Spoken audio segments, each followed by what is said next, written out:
Alright, so I'm not going to read this part because it goes by too fast for me to read out loud, but you guys can read it in your heads.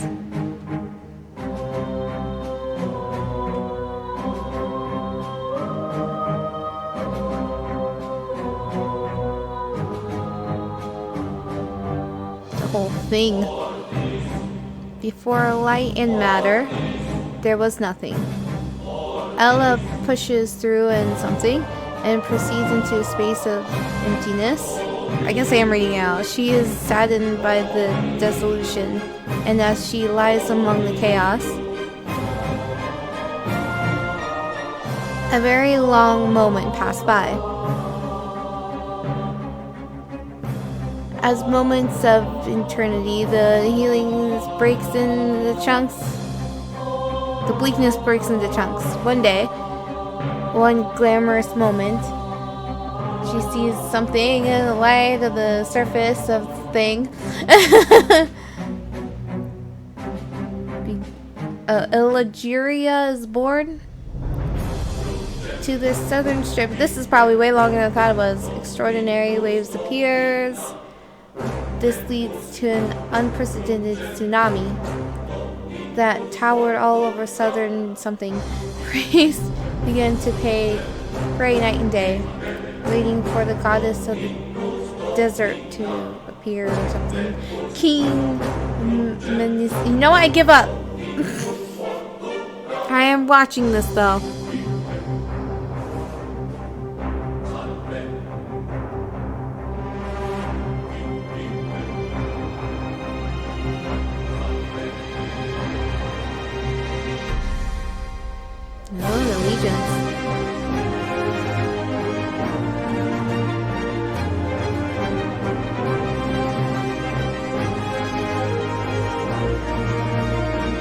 I really wish they made this slightly slower.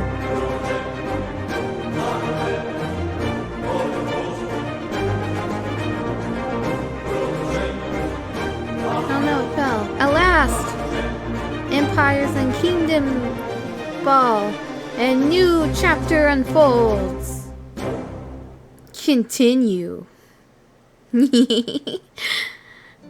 Okay.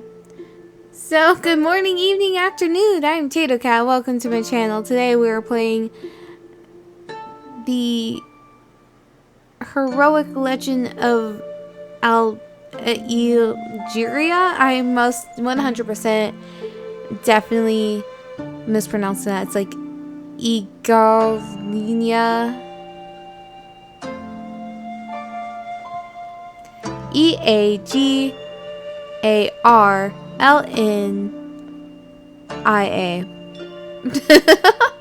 But yeah, this is like a strategy game where I kind of have to take over the world. This is the first time I'm playing a game like this on my channel, and I actually don't play this type of game too often. So like I think I played maybe one game kind of similar to it, and we'll see how it goes, but it seemed very fun.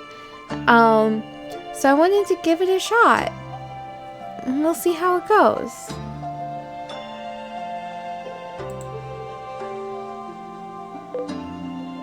New game.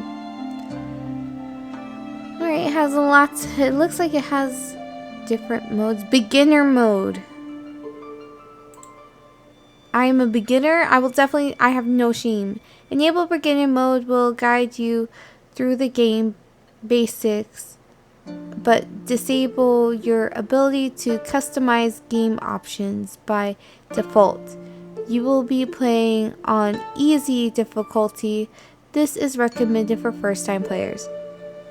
I know it's a cop-out, but it really is like the first time I played this. Whoa! Things are happening.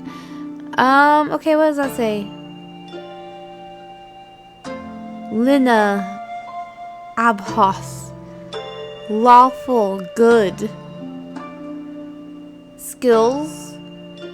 Solar Flare unleashes Asur's divine power upon two random groups of troops, dealing 2,750 damage and ignites them for 15 seconds.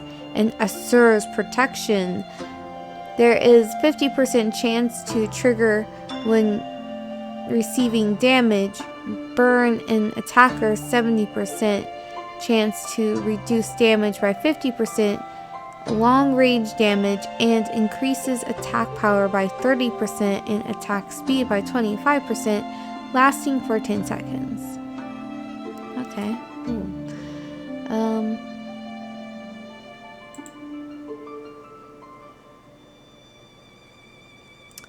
Recommendation, easy. Okay. Oh, so this is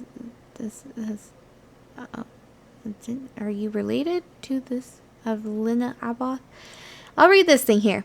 Lore. This seems important. Falarin's home to the Order of the Asur Knights was originally the holy city of the Eagarlnian Empire and the main headquarters of the Church of Isla. I'm 100% going to mispronounce like 50% of all of this stuff. Upon hearing of Percival's fall, heir apparent Princess Eagarlnia Abath swiftly rallied the troops of the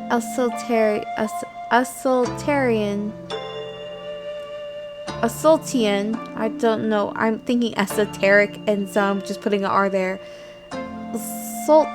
Assultian. Theodore Royce, the Cardinal Master. Oh, did I skip a line? Empire to gather within the city of Falarins, where she had been serving as knight. Loyalists such as Theodore Royce, the Cardinal Mastermind, and Ravadi Burnt, the Grand Marshal of the Empire, were the few among many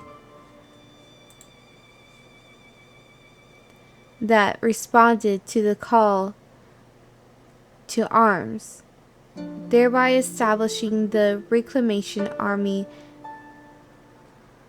Given her outstanding abilities, simple living habits, and integrous character, many similarities were drawn between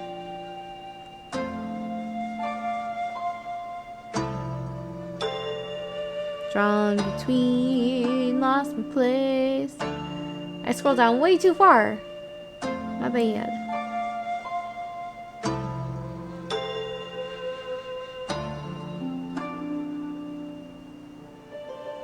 Drawn between the crown princess and the esteemed holy king Belial, enabling her to earn the overwhelming support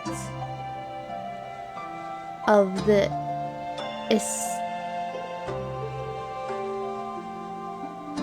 Islotian people. With great conviction, they believe that only Eagarlnia can bring an end to the conflict and deliver peace and prosperity back to the nation. Currently, the Reclamation Army not only needs to defend themselves against the invading armies of Nubedia, but also be wary of the scheming Imperial Guard, a new faction assembled by none other than Eagarlnia's own unscrupulous brother, Prince Inno, that lie in wait within the city of McCaslin. They must tread carefully in this precarious situation, if they wish to restore peace and reclaim the fractured territories of the Eslotian Empire.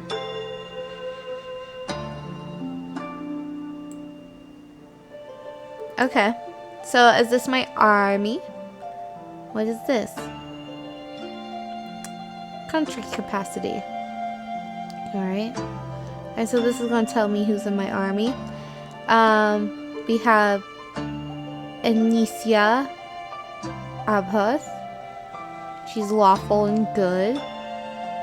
Fireball barrage. Unleashes a barrage of up to 20 fireballs that strike groups of enemy troops, dealing 86 damage per hit. The number of fireballs increases the more enemies there are. And shifting shield, you have 15% chance to avoid stuff. Okay. Ravati burnt.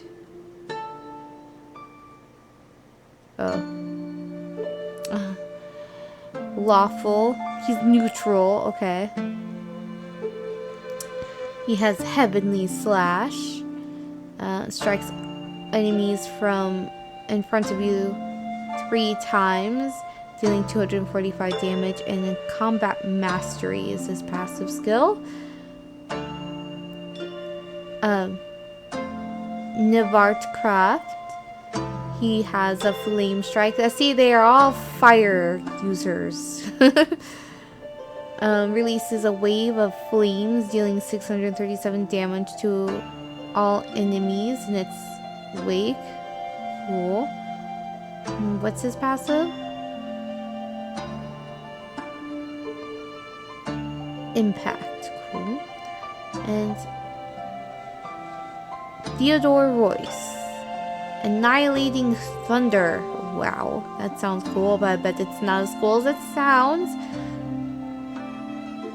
Invokes a devastating lightning storm that strikes several groups of enemy troops 3 times, dealing 143 damage per hit, and stuns them for 5 seconds. And close quarter combat is his passive. Basic melee attacks deal additional damage. Alright. And what is her thing? Minerva Evangeline. Dragon's Breath. Releases an explosion of dragon-like flames, dealing 1,582 damage to all enemies in a short radius. Okay. Imperial Soldier. They all kind of do different things. Alright. Does any... Oh, I can select a country. Oh, wow. Alright. Does it matter which country I am?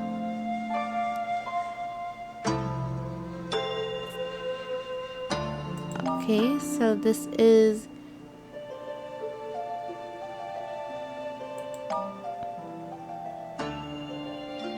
Lina.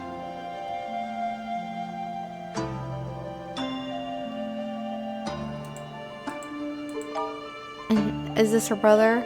Inno? Inno's kind of the dick. He's neutral, but he's kind of a dick. Alright.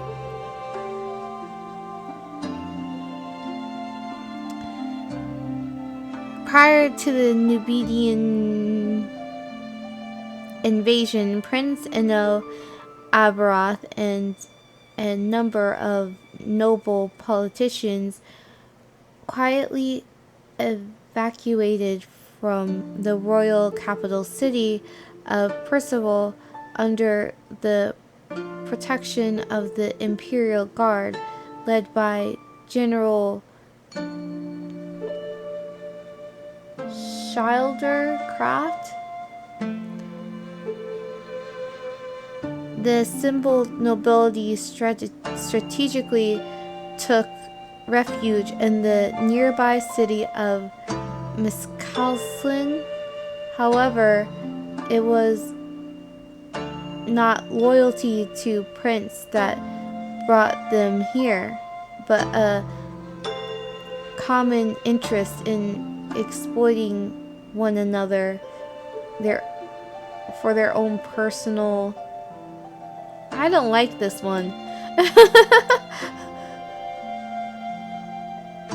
Sounds shady and backstabby.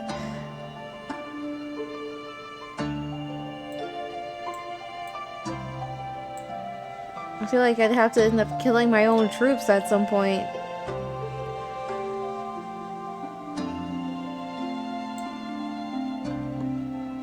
Their own personal gain. Yes, yes, yes.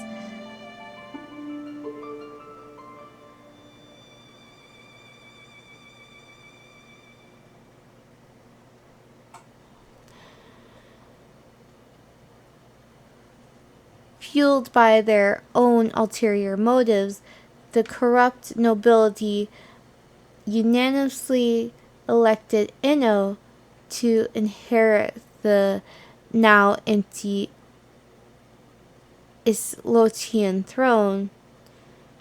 Fortunately, the prince cleverly took advantage of their intentions and swore his allegiance to the throne and oath as future king. Thus, the Imperial Guard established itself as the true Imperial Army, with McCaslin serving as its central base of operations. With the backing of the reformed Imperial Guard, Inno formally denounced his older sister's formation of the Reclamation Army as an act of rebellion against the Islotian Empire in the eyes of the common people. However, it is the prince and his entourage that are the true usurpers of the kingdom. But nonetheless, in a turbulent world where might is right and anything can change. Yeah, he sounds like a dick. I mean, he is... So he's using people who are just using people, but he's still a dick. You know, just because you're a dick to a dick doesn't mean you're not a dick.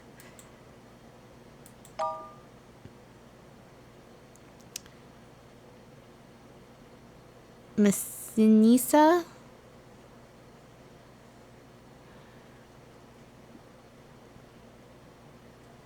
Nubidia. I kind of might just do the first one, just, you know, because it's there. Hagmonia.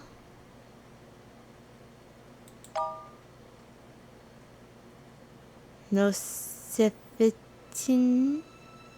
Okay, so like it has like thingies to tell you if it's hard or easy. Normal. Right, so this one is easy. Okay. Yeah, we'll do this one. We'll be Lina. I know I didn't read all the other things.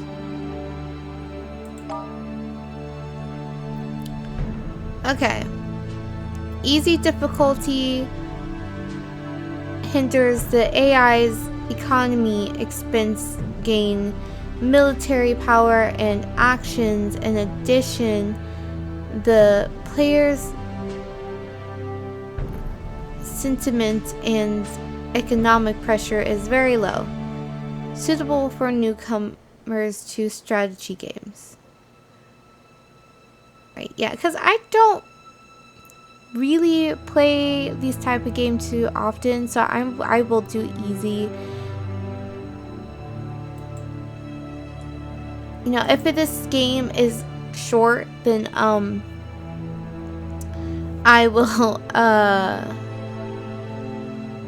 well, play another round. So I'll just leave all these as is. Start. 10 days after the fall of Percival.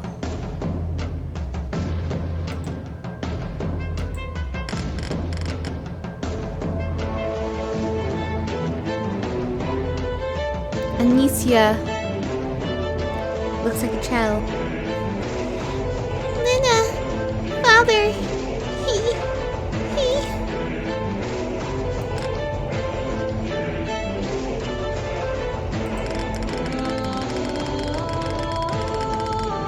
Wow, I feel like this music is louder than I want it to be. Oh no! I didn't mean to click. Okay. We're still here, aren't we? Right now we need to keep our heads high and ourselves together.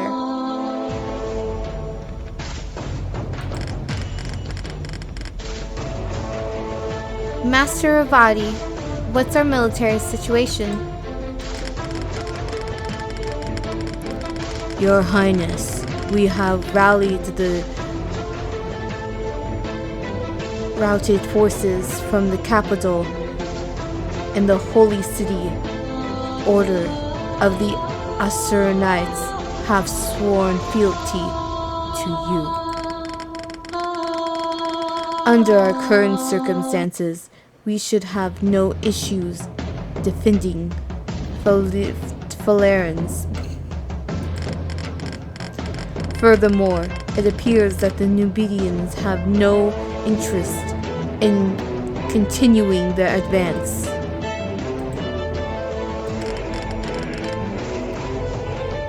Good. Any news of my brother? Your Highness, Prince Inno was said to have been escorted out of the capital by your Imperial Guard to Eagarlnia long before the siege took place. The Imperial Guard? Something's not right here. Very perceptive, Your Highness. Yes, the Imperial Guards did not assist in Percival's defense. Aside from His Majesty, the only individual with the authority to mobilize the Imperial Guard is its commander, General Schlibuder.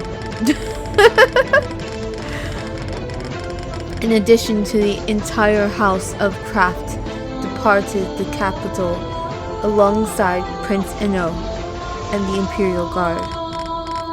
I'm afraid this does not bode well, Your Highness. What? Master, are you insinuating that my own brother is guilty of high treason?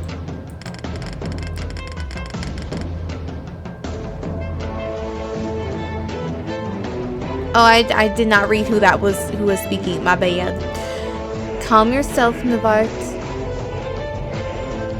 I've not come to any conclusions.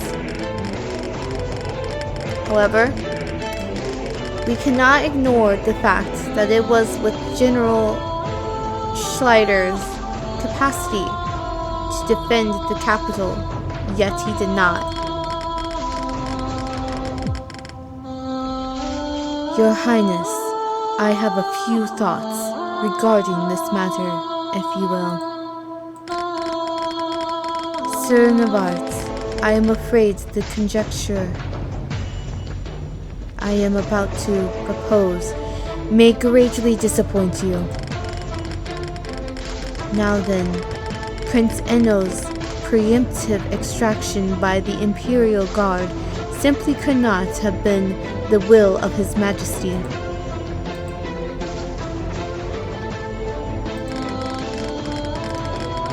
If this were the case, then there is no doubt that His Majesty's objective would be to ensure the safety of all his royal heirs. However, Princess Inicia was neither informed of this nor did she leave with the prince. Therefore, I am under the assertion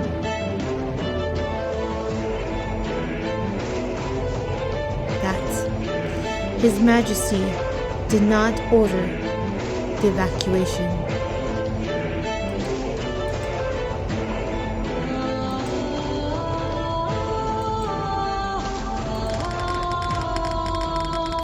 On the other hand, General Schleider presents a different case, for he answers to no one but two men. First, as the commander of the Imperial Guard, His Majesty,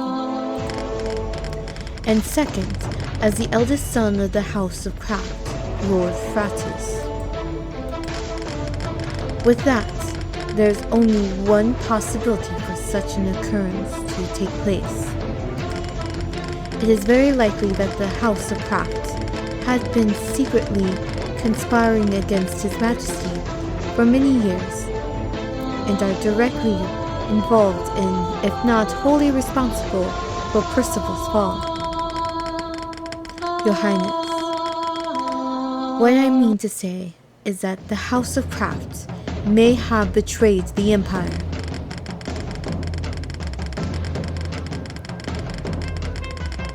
Just what nonsense is this, Theodore? For what reason would my father betray the Empire when he has faithfully served as its Imperial Chancellor for countless years? Drama! Please, I ask that you retract your slanderous statements immediately. For many years, His Majesty sought to weaken the great houses, with the first amongst them being the House of Craft. That is motivation enough, is it not?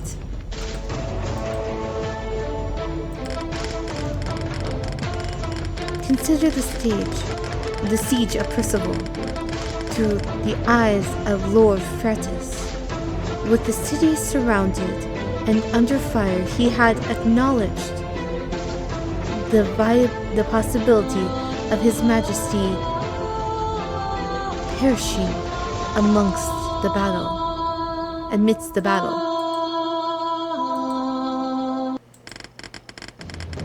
Should such an event ever come to pass, then the next heir in line will succeed the throne.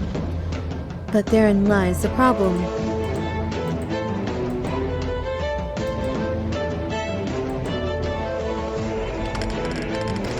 Sir Nevart, what would be the last thing your father would want to bear witness to? Her Highness as Queen, she who adheres to His Majesty's ideologies. But why would he take my brother? That is because they will instead be supporting Prince Inno's claim to the imperial throne. The fact of the matter is that he is their ideal candidate compared to Her Highness. I am sure that it will not be long before news of the impending coronation reaches us. Once it does, Her Highness will be branded as traitor, and organized efforts will be made to support our rebellion. Please forgive me. Please forgive my impudence, Lena. If there is truth in these speculations involving my brother and father, then I will personally deliver them to you so that they atone for their misdeeds. Navarre, you're not at fault here.